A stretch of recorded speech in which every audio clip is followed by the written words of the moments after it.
All right, let's talk stocks. Today, we're going to cut right through all the noise and get to the heart of it. The three main categories that every single investor, whether you're a total beginner or a seasoned pro, absolutely needs to understand. Let's dive in. You've been there, right?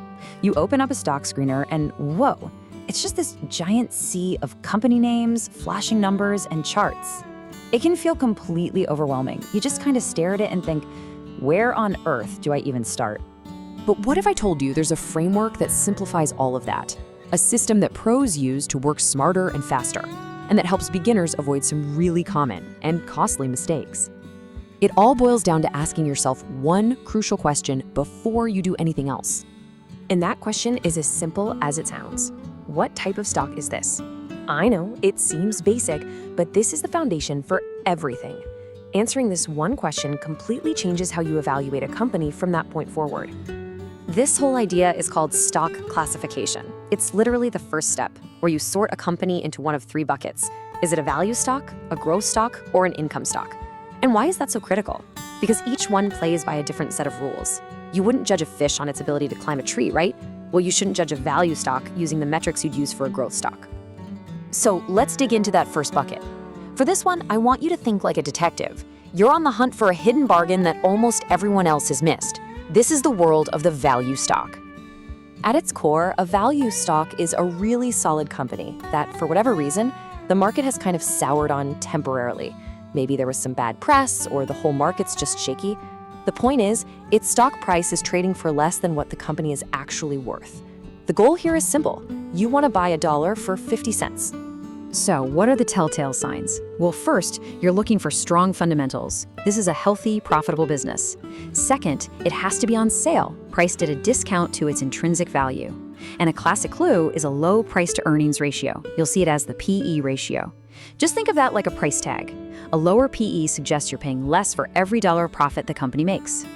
Now here's where it gets really interesting. When do you find these deals? More often than not, the best time to hunt for value stocks is when the market is scared. During a big downturn, that widespread panic can drag the prices of amazing companies down to totally irrational levels.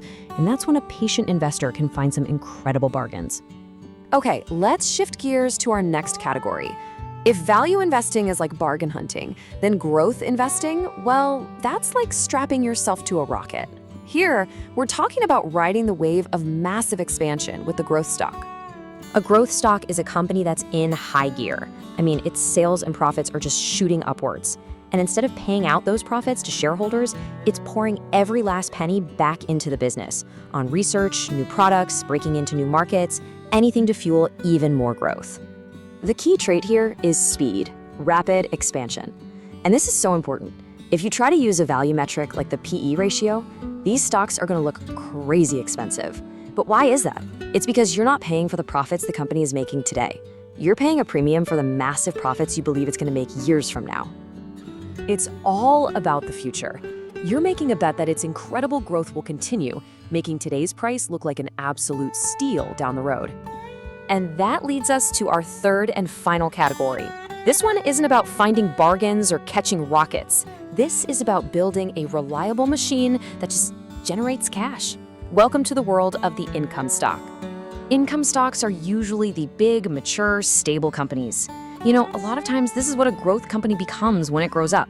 It's past that explosive growth phase, so instead of plowing all its profits back into the business, its main job becomes rewarding shareholders, sending them a slice of the profits, called dividends, on a regular schedule. So the name of the game here is stability and resilience. The most important number isn't growth, it's the dividend yield. That tells you the cash return you're getting on your investment.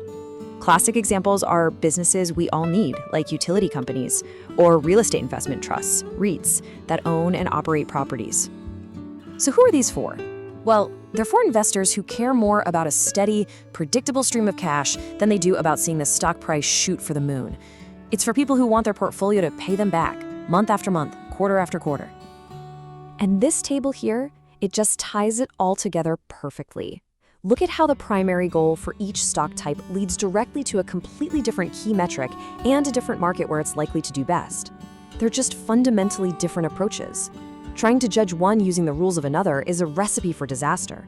which is why figuring out which bucket a stock belongs in is so important. Okay, so this all sounds good in theory, right?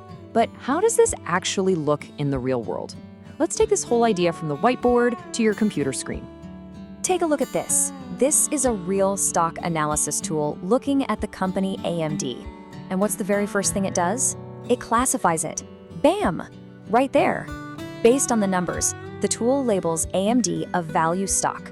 That one word instantly tells you what to look for next and what kind of performance you should expect. It's not just a theory. This is literally how modern financial tools operate. So why is this such a big deal? Well, for beginners, this framework is a lifesaver. It stops you from having mismatched expectations. Like you won't buy a stable utility company and then get frustrated when its price isn't doubling every year. And for the pros, it's all about speed and efficiency. It lets them filter through thousands of stocks in an instant because they know exactly which ones are supposed to look cheap, which ones are supposed to look expensive, and why. So if there's one thing you take away from all of this, let it be this quote. Before you screen a stock for any specific numbers, before you look at a single chart, you have to classify it first. I promise you, this one step will completely change the way you look at the market. And that leaves us with one final question, and this one is for you. Now that you understand these three core approaches, the bargain hunt, the rocket ship, and the cash machine, which one feels right to you? What kind of investor are you? Something to think about. Thanks for tuning in.